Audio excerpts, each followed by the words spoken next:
Hello po! Welcome back to my YouTube channel. Andito na naman po ako, si Melva, ang inyong OFW dito sa Qatar. Magbabalik na naman po tayo para na naman sa isang video. Ang video natin for today guys ay i-continuation lang po ito sa unang video ko noon, yung unang content ko noon na ginawa ko kung napanood po ninyo. So, gagawa lang po natin ng pangalawang video kasi para po ito sa mga nag-a-apply na domestic helper dito sa Qatar na laging nagtatanong sa akin. So, kung minsan nagbabasa po ako ng kanilang mga comments sa comment section sa aking video na yon. So, lagi po ako nag-reply sa kanila. Ang ginawa ko ay gumawa na lang po ako. So, ngayon gagawa na lang po ako ng content para isahan na lang po yung pagsagot sa kanila. So, for today's video guys, ay yun na nga po yung pag-uusapan natin. So, mga ilang question na sasagutin ko lang sa kanila. Tapos, isa-isahin na po natin yan para minsanan na lang at kung sino man yung nakakabasa, kung sino man yung mga nagtatanong dyan noon sa aking video na in-upload noon, mga as a few months ago, ay dito na po para po sa inyo ito. So, bago po yan ay syempre ay mag-ano lang po tayo, i-intro lang po muna tayo bago po natin umpisan yung ating pagsagot sa inyong mga katanungan.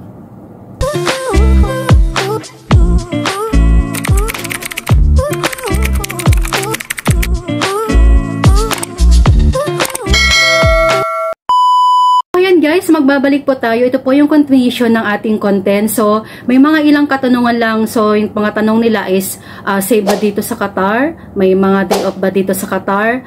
Nag-aabaya ba yung mga domestic helper dito sa Qatar? Ano ba yung mga sinusuot nila? Malalaki ba yung mga bahay? So, ilan lang po yan yung mga katanungan na ating sasagutin na isa-isa ko pong nababasa yan. Kung minsan po yung mga nagko-comment po yan, may nagme-message o nagpe-PM din po sa akin sa Messenger, sa Facebook. Kung minsan ina-add nila ako sa aking Facebook account para dun po sila makapagtanong sa akin. So, ayan na po guys, sa inyo na po itong ating video ngayong araw na to. Umpisahan na po natin sasagutin. So, yung unang tanong is safe ba dito sa Qatar?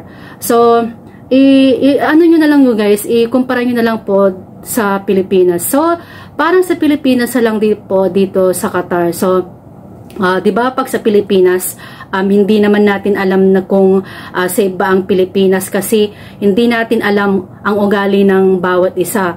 Kaya pag ganito rin dito sa Qatar, kapag dito ka sa Qatar, hindi mo rin alam yung mga ugali ng mga tao dito. So kung mag-a-apply ka na pupunta ka dito, hindi mo rin malalaman kung mababait ba or safe ba dito sa lugar na Qatar.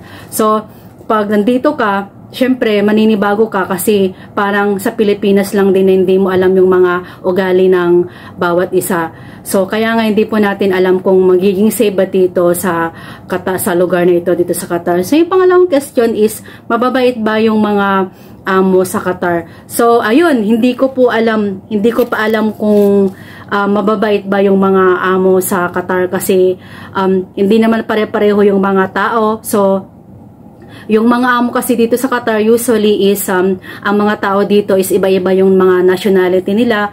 May mga Qatari. So yung mga Qatari talaga is usually yung mga nakatira dito sa Qatar.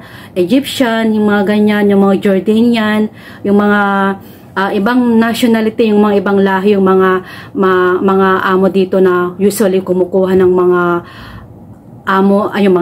usually kumukuha ng mga domestic helper na dyan sa Pilipinas. So, hindi natin alam kung mababait yung kanilang mga ugali nila kasi iba-iba yung kanilang mga nationality. So, para Pinas lang din yan na hindi pare-pareho yung ugali ng bawat isa ng mga amo dito. Kahit hindi lang naman mga amo, kahit yung mga anak nila, mga pamilya nila, ganun. So, yung pangalawang question, at may mga dito, may kopya ako dito kaya binabasa ko may day off ba dito sa Qatar? So, ayan yung katanungan na yan. Minsan may nagtanong sa akin dun sa YouTube, nabasa ko yan dati na ayan, may mga day off po ba dito sa Qatar. So hindi po ko po yan masasagot. So hindi po pare-pareho yung amo kasi dito. Ay may mga domestic helper na may mga day off sila, may mga domestic helper din na wala silang mga day off. Depende po yan sa magiging amo ninyo. So depende na po yan sa pag-uusapan ninyo ng inyong magiging employer kung magkakaroon ka ba ng day off off, kung ano yung pag-uusapan ninyo, kung bibigyan ka ba ng day off. Kasi yung mga employer dito ay hindi pare-pareho yung kanilang mga gusto, kung magbibigay ba sila ng day off sa kanilang mga domestic helper. Pero usually dito talaga yung mga may day off dito is yung mga nagtatrabaho sa labas, yung mga outsider work, yung outsider work ba, yung work outside, yung mga ganyan, yung mga hindi sila domestic helper. So usually mga yan, sila yung mga may day off. So kung sa mga domestic helper naman na kagaya ko, parang sa akin kasi dito sa employer ko ay wala pa akong day off. Pero pag lumalabas naman ako, halimbawa magpadala ng pera sa Pilipinas, ay nakakalabas naman ako, pero hindi as in a day off yun, mga ilang oras lang yan, bibigyan ako ng ganun ni employer ng limit ng oras ko, dapat ganito, makauwi na ako, ganun. Pero yung day off talaga na isang araw, hindi po lahat ng mga domestic helper ay meron po. So, ano yung mga sunod na question is, ano ba yung mga sinusuot ng mga domestic helper dito sa Qatar? Nag-aabaya ba sila? So, ang kasagutan po niyan ay hindi po sila nag-aabaya. So usually po yung mga nag-aabaya lang po dito yung mga Muslim talaga, 'di ba? May mga kababayan tayo na mga Muslim, yung mga domestic helper dito sa Qatar, ay yun talaga yung mga nag-aabaya. Syempre mga Muslim sila hindi pwedeng na hindi sila mag-abaya. Pero dito naman sa Qatar ay open country talaga 'to. Hindi sila mahigpit sa mga sinusuot. So sa mga domestic helper na kagaya ko, ang mga sinusuot namin dito is yung uniform. Kagaya itong suot ko, ayan, no, uniform po to. Yan, tatayo po ako para makita nyo yan. Mahaba yung manggas, yan, yung medyo maluwag siya. Magpartner po yan. Yan po yung sinusuot ng mga domestic helper dito sa Qatar. So, ginagamit po yan pag nandito sa loob ng bahay, kasi may mga amo na mahigpit sa suot ng kanilang mga domestic helper. May mga employer din na gusto nila na hindi naka-uniform yung kanilang mga katulong, yung nagsusuot lang sila ng mga t-shirt, mga maluwag na pants, ganon. Tapos may mga employer din na pwede lang silang magsuot ng mga body fitted na mga damit, ganon. Pero ang mga nagtatrabaho sa labas, yung mga hindi sila domestic helper, kagaya ng mga waitress, ganyan, yung mga trabahong cashier, basta yung mga nagkatrabaho sa labas na dito sa Qatar ay hindi po sila syempre nagsusuot ng mga uniform. So, pwede silang magsuot ng mga dress na hanggang tuhod kapag lumalabas sila, pupunta sila sa mga mall, mga ganyan, basta sa mga public. Pero usually, kapag dun sa mga health center, ganyan, ang alam ko po yan, hindi po sila pinapayagan na magsusuot ng mga dress, ng mga ganyan, yung mga body fitted, kasi parang bawal po yan sa mga health center. Basta yun lang po yung pagkarinig ko. So, pag sa ating mga employer ay pag sa ating mga domestic helper ay ang suot po namin ay uniform, kagaya po ng suot ko ngayon.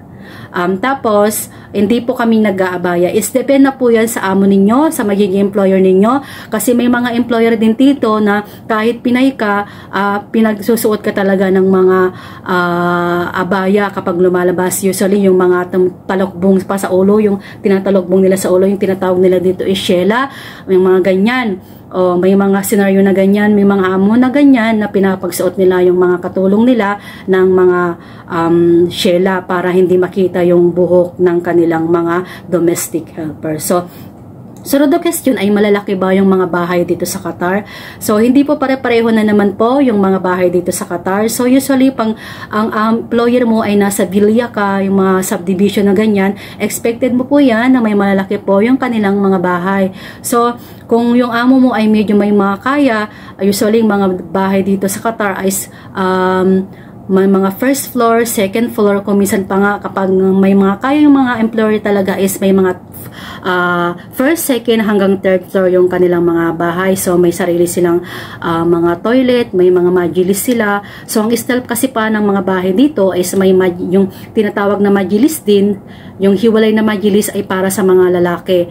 So yung tawag kasi sa majilis na isa para sa mga lalaki, yung tambayan nila kapag may mga bisita silang mga lalaki. Sa labas na po yun ang bahay. Kasi bawal kasi dito sa Qatar na papasok yung mga bisita na lalaki sa loob ng bahay, kasi nga bawal makita yung mga employer na babae. Hindi lang sa mga employer, yung mga, kung may mga anak silang mga dalaga. So nagkakaroon sila ng mga majilis sa labas ng bahay. So may sarili silang mga toilet, tapos Depende po yan sa bahay ng amo. Yung mga iba dito, may mga apartment. Yung mga apartment na yan ay maliliit lang, yung flat lang yung mga bahay na itsura na yon. So, depende po yan sa mga bahay dito, hindi po pare-pareho. Next question, sasagutin ko po yung tanong ng isa nating kababayan na nagtanong sa akin noon sa aking messenger. So, sabi niya, may kasama ka ba sa bahay? Sabi niya, ako po may kasama po ako dito sa bahay. So, ang kasama ko po dito ay isang Indonesian. So, 8 years na po ako dito. Siya ay 9 years na, nadatnan ko po siya noon dito. Bali, isang taon po yung mahigit ng pagitan namin. So, dalawa po kami dito sa bahay ng aking employer. So, i-explain ko po sa inyo, dito po sa Qatar ay hindi po pare-pareho yung mga ano dito, yung mga kasambahay dito. May mga employer na dalawa po yung katulong nila, may mga employer din na isa lang po yung katulong nila. So, kung mayayaman yung mga employer na madatnan mo is, usually may mga kasambahay din na 4, mga ganyan yung maging kasama nila. So, ang kagandahan lang po yan pag may kasama ka talaga, may katulungan ka sa pagtatrabaho, magtulungan kayo sa pagtrabaho sa loob ng bahay. So, ganun po dito sa Qatar, guys. Depende po ulit yan sa maging employer ninyo kung gusto niya talaga na magkaroon ka ng makakasama sa kanyang bahay. So, the next question is, pwede bang mag-cellphone? Pwede bang mag-cellphone sa loob ng bahay ng employer habang nagtratrabaho or oras ng trabaho? So, depende na po na yan, guys, kung gusto ninyong mag-cellphone habang oras ng trabaho. Kasi yung amo ninyo naman yung mag-ano dyan, kung makikita nyo naman yan kung nag-cellphone ka habang nagtratrabaho. So, diskarte mo na lang yan. Diskarte mo na lang yan kung paano mo mapasaya yung sarili mo para hindi ka maboring, diba? Syempre, sa atin namang mga OFW, kahit saan mang lugar tayo, syempre, depende na po yan sa atin, diskartehan na lang natin. Ako kasi dito talaga, aminin ko, ako habang nagtatrabaho ko, gumagamit ako ng cellphone kasi hindi na po natin yan may iwasan. Syempre, gusto din naman natin makausap yung ating pamilya kasi magkaiba yung oras natin dito sa Qatar dun sa Pilipinas. So, syempre hindi natin talaga maiiwasan yan na habang nagtatrabaho tayo ay naghahawak tayo ng mga cellphone. Pero, ang sabihin ko lang po sa inyo ay mag-ingat lang po tayo habang gumagamit tayo ng cellphone, habang nagtatrabaho, wag lang po natin na ipakita sa ating mga amo or sa anak ng ating mga amo na gumagamit tayo ng cellphone habang oras ng ating trabaho. Pero syempre, mas maganda naman siguro na mag-cellphone tayo kapag natapos na natin yung ating mga trabaho. Ang ganyan, kapag nandun na tayo sa loob ng ating kwarto, syempre, kahit wantusawa na tayo na maggamit ng ating mga cellphone kasi tapos na yung ating mga trabaho sa loob ng bahay na employer para hindi po tayo pagalitan ng ating mga amo, diba? So, sa ating employer, sunod na sa question po natin is, anong oras ba nagsisimula ang domestic helper na magtrabaho? Depende yan sa amo ninyo. Ako kasi dito sa amo ko, nag-uumpisa po ako, nagigising kasi ako ng mga 6:30, lalo na sa may mga estudyante. Kung may mga estudyante ka sa bahay ng amo mo is maaga ka talaga, mapipilitan ka talagang bumangon ng maaga. So, ayan. Kung wala ka namang estudyante, depende na po yan kung tatawagin ka ng amo or ikaw na mismo yung magkukusa ng babangon ng maaga. Hindi po pare-pareho po yung gising ng mga katulong dito. So, gayon nga po sa akin, 6:30 po ako nagigising. Kasi kung minsan yung amo ko nagigising siya na yung gumigising din sa mga bata. Minsan kasi may ginagawa siya, nauuna siya pumupunta sa work niya, ginigising niya ako na yung para ako magpagising sa mga anak niya kasi pupunta sila sa school. So, papakain ko sila ng mga breakfast, bibihisan, tapos ihahatid ko sa school. So, ganun po yun yung mga pwedeng mangyari dito sa magiging employer. So, malalaman nyo po yun pag pupunta na po kayo dito sa Qatar. So, ayan, ayan lang po yung mga some question na ating sinagot. Ito lang po yung continuation ng una kong ginawa noon. So, sana po sa lahat po ng mga nagtanong sa aking messenger o sa YouTube yung mga nabasa ko ng mga katanungan to sa comment section. Sana po napanood ninyo to. Minsaran ko na lang po itong ginawa para masagot ko po yung inyong mga katanungan. So, hanggang dito na lang po guys yung ating question para po masagot ko naman po yung mga inyong katanungan. Syempre, ano na rin po kayo, i-subscribe nyo na rin po ako at huwag nyo na rin po akong kalimutan i-like at i-bell yung notification para lagi kayong updated sa aking mga videos, sa aking mga ginagawa. So, gagawa na naman po ako guys ng aking video para po sa inyo. Mag-comment lang po kayo sa aking mga videos. May mga katanungan po kayo para gagawa po tayo ng ating content para masagot po yung mga inyong katanungan guys. So hanggang dito na lang po yung ating video. Maraming salamat po sa inyong guys, sa inyong panonood ulit. Bye bye guys, maraming salamat at God bless po sa ating lahat. Be nice to everyone. Bye bye!